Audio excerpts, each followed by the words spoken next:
Welcome back students, welcome back to our channel.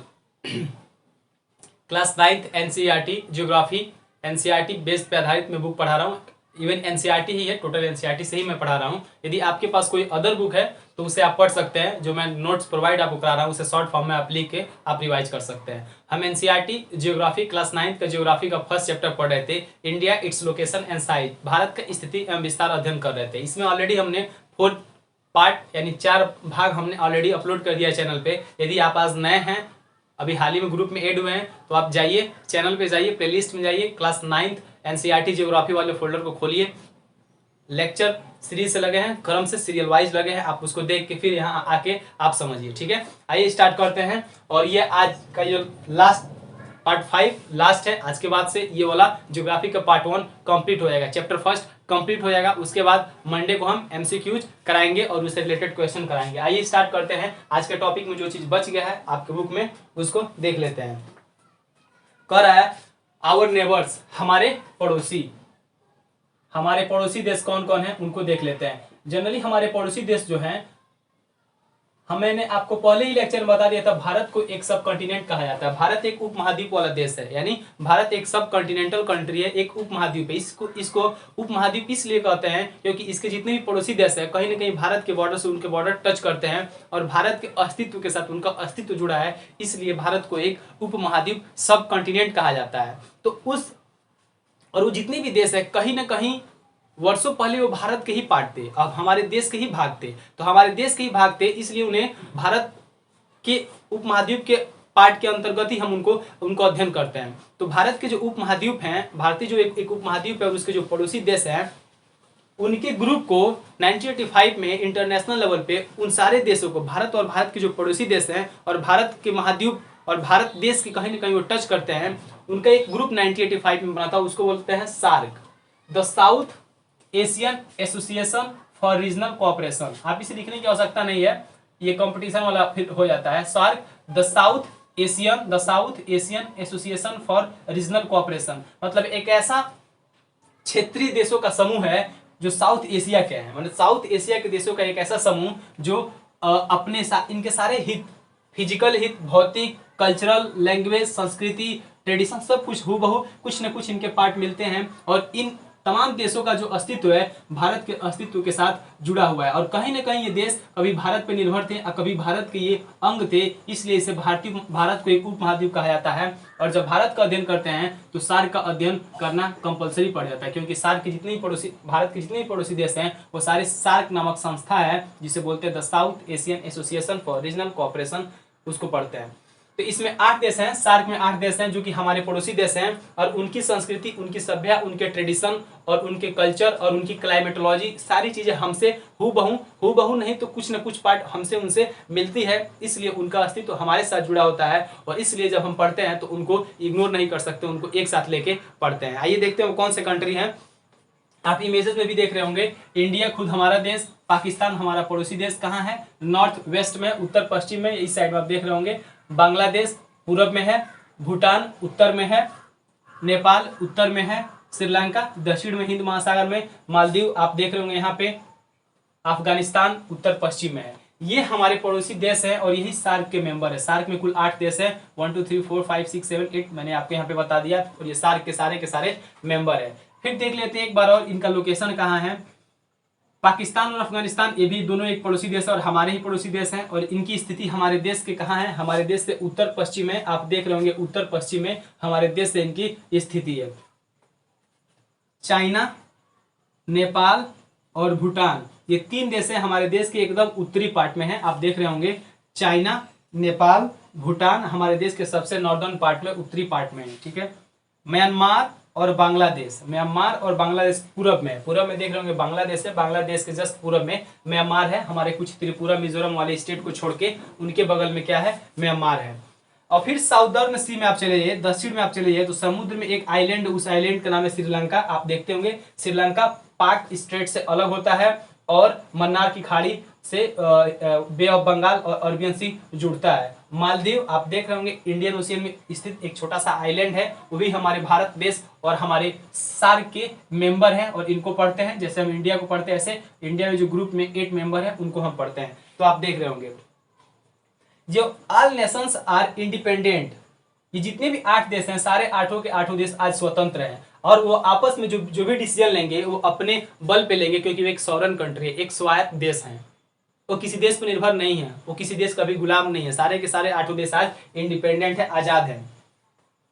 और ये जो रेस्ट ऑफ द एशिया है by the mountain and sea, Asia आप देख रहे हैं, एशिया बहुत बड़ा कॉन्टिनेंट है, दुनिया का सबसे बड़ा कॉन्टिनेंट एशिया है। तो उस एशिया जो कॉन्टिनेंट है, एशिया महाद्वीप है, एशिया महाद्वीप में जो ये 8 देश है ना, 8 देशों का जो फिजिकल स्ट्रक्चर है, जो भौतिक बनावट है, वो भारत के साथ लगता है और भारत के साथ सब जुड़ा हुआ है। इसलिए इसे भारतीय उपमहाद्वीप का अंग बोलते हैं, भारतीय उपमहाद्वीप का, इंडियन सब कॉन्टिनेंट का उसे पार्ट बोलते हैं। क्योंकि इनको अगर छोड़ दे, फिर देखिए आप मलेशिया इमेज में देख रहे होंगे, इंडोनेशिया देख रहे होंगे, ये सब देश हमारे भारत से अलग हो जाते हैं, हमारे भारत देश के भूभाग से ये जुड़े नहीं है। लेकिन मालदीव हो गया, भूटान हो गया, अफगानिस्तान, मालदीव, बांग्लादेश, पाकिस्तान, श्रीलंका को छोड़ दें, नेपाल को, ये सब हमारे देश के बॉर्डर से जुड़े हैं, इसलिए इनको एक साथ हम पढ़ते हैं। ठीक है। और इनका geographical like climate and culture ये सारे के सारे सेम है, लगभग इनका जो जियोग्राफिकल जो स्ट्रक्चर है और इनके जो क्लाइमेटिक जो चेंजेस होते हैं और यहाँ जो ट्रेडिशन है, कल्चर है, लगभग हमारे देश से कहीं ना कहीं अफेक्टेड है। और हमारे देश में जो मनाया जाता है इनके देश में भी वही चीजें मनाई जाती हैं। ये हमारे नेबर देश, पड़ोसी देश के बारे में। ठीक है। Bhutan special relationship with the India, defence of this country is responsibility of India. Bhutan एक छोटा सा देश है, आप उत्तर में देख रहे होंगे। भूटान हमारा पड़ोसी देश है, कहने को तो हमारा पड़ोसी देश है, लेकिन हमारे जो रिलेशन है, भारत के जो भूटान के साथ रिलेशन है काफ़ी अच्छे हैं, मधुर उसके संबंध है, हमसे उनके संबंध काफ़ी अच्छे हैं। और आपको जान के ये ताजुब होगी, ये काफ़ी हैरानी होगी, भूटान देश की जो सुरक्षा की जिम्मेदारी है भारत सरकार के हाथों में है।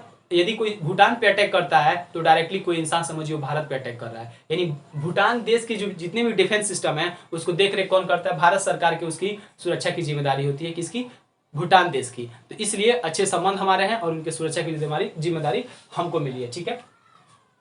Andaman and Nicobar island mainland of India, Bharat के मुख्य भूभाग से आइलैंड एक है अंडमान निकोबार में, मैंने पहले बता दिया, आप इमेज में भी देख रहे होंगे, वो अलग है, हमारे मेनलैंड से अलग है। फिर इंडोनेशिया और लक्षद्वीप भी अलग है, वो भी देख रहे हैं। जिस तरह अंडमान एंड निकोबार हमारे मेनलैंड से अलग है, उस तरह लक्षद्वीप भी अरबियन सी में छोटा सा स्थित एक आइलैंड है। Indonesia, Malaysia, Thailand are not very far from Andaman Nicobar. Andaman जो निकोबार है देख रहे होंगे इमेज में, वहां से चाहे इंडोनेशिया जाना हो, चाहे मलेशिया जाना हो, चाहे थाईलैंड जाना हो, काफी दूर नहीं पड़ता है। अंडमान निकोबार से उसकी जो डिस्टेंस है काफी नजदीक है, इसलिए रिलेशंस आर वेरी गुड। इसलिए हमारे संबंध इंडोनेशिया, मलेशिया, थाईलैंड, ताइवान, ये सारी देशों से काफी बेहतर संबंध है। ठीक है। ये रहे हमारे पड़ोसी देशों से बारे में कुछ इंपॉर्टेंट फैक्ट जो हमने आपको बता दिया, जो आपके बुक में दिया था। उसी में लास्ट वाला टॉपिक बच जाता है एडमिनिस्ट्रेटिव डिवीजन, मतलब प्रशासनिक बंटवारा, प्रशासनिक वर्गीकरण। भारत देश का प्रशासनिक वर्गीकरण के बारे में देख लीजिए आप। यानी भारत देश इतना बड़ा देश है, उसके बारे में कुछ देख लेते हैं प्रशासनिक रूप से। आप जानते हैं India is so large country, it is the 7th largest country of the world, दुनिया का 7वां सबसे बड़ा देश है। ये डिवाइडेड कितने भागों में डिवाइड है? भारत में 28 स्टेट्स, छोटे छोटे पार्ट में भारत बना, 28 राज्य हैं और 8 यूनियन टेरिटरीज है। 28 राज्य हैं और 8 संघ शासित या केंद्र शासित प्रदेश है। इसलिए India is a republic and called union of states, इसलिए भारत एक रिपब्लिक है। भारत में 28 राज्य और 8 केंद्र शासित प्रदेश, इसलिए भारत रिपब्लिक नहीं है। भारत रिपब्लिक इसलिए है क्योंकि हम यहाँ पे वोट देके अपने रिप्रेजेंटेटिव को हम वोट के माध्यम से उसको हम चुनते हैं, हम उनको इलेक्ट करते हैं, ना कि राजा के बेटा राजा, राजा के बेटा राजा वाला सिस्टम हमारे देश में है। हम वोट देते हैं और रिप्रेजेंटेटिव को अपने वोट देके हम उसको इलेक्ट करके भेजते हैं, फिर एक निश्चित फिक्स टर्म, निश्चित कार्यकाल के बाद वो हट जाते हैं, इसलिए हमारा देश रिपब्लिक है। मेरे यहाँ वंशानुगत परंपराएं नहीं चलती है, जो राजा बन गया, प्रधानमंत्री बन गया तो उसका बेटा प्रधानमंत्री बनेगा, फिर उसका बेटा प्रधानमंत्री बनेगा। हमारे यहाँ रिपब्लिक है, हम एक गणराज्य है, हम वंशानुगत न मान के हम चुनाव करते हैं, इसलिए भारत एक रिपब्लिक है। और India is A union of states, मतलब भारत राज्यों का संघ है, क्योंकि भारत में एक राज्य नहीं है, 28 स्टेट्स हैं और 8 यूनियन टेरिटरीज है। So India is called the union of states, इसलिए भारत को राज्यों का संघ कहा जाता है, भारत को राज्यों का संघ कहा जाता है, क्योंकि भारत में 28 राज्य और 8 यूनियन टेरिटरीज है। चूंकि कल संडे है, कल आपको लेक्चर स्कूल के थ्रू नहीं मिलेगा और आपको ग्रुप में भी शेयर नहीं किया जाएगा, लेकिन मैं ये जो चैप्टर 1 है, चैप्टर 1 है, India its location and a size, इसका मैं एक कंप्लीट एक ही वीडियो बनाऊंगा, ज़्यादा लंबा भी नहीं होगा, ठीक ठाक होगा, एक ही वीडियो होगा। उसमें सारा चीज़ मैं 5 पार्टों में जो बताया हूँ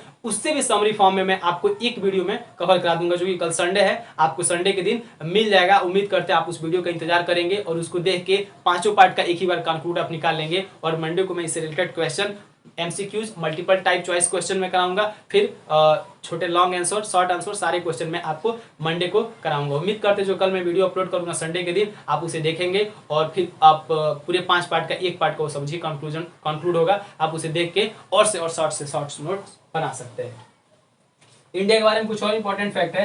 Rajasthan is the largest state. Rajasthan Bharat का सबसे विशाल, सबसे लंबा और सबसे क्षेत्रफल में सबसे बड़ा राज्य कौन है?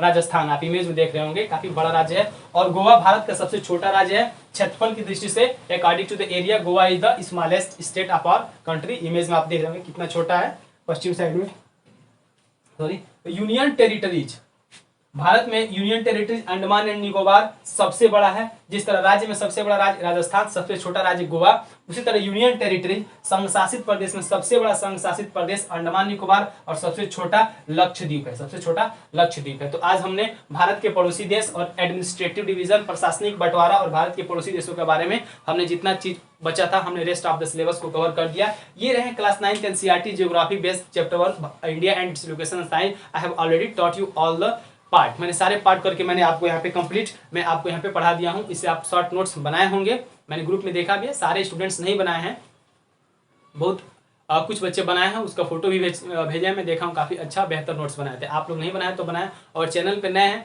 तो चैनल को प्लीज़ सब्सक्राइब कर ले, लाइक करें, शेयर करें और जितना अधिक से अधिक हो सके शेयर करने की कोशिश करें, ताकि मेरा जल्दी से सब्सक्राइबर कंप्लीट हो, ताकि मैं लाइव आके आपको क्लास ले सकूँ और आपके लाइव आपके डाउट्स को मैं सॉल्व करने की कोशिश कर सकूँ। Okay, bye, thank you and take care. और मैं हट जा रहा हूँ, आप स्क्रीन शॉट ले सकते हैं।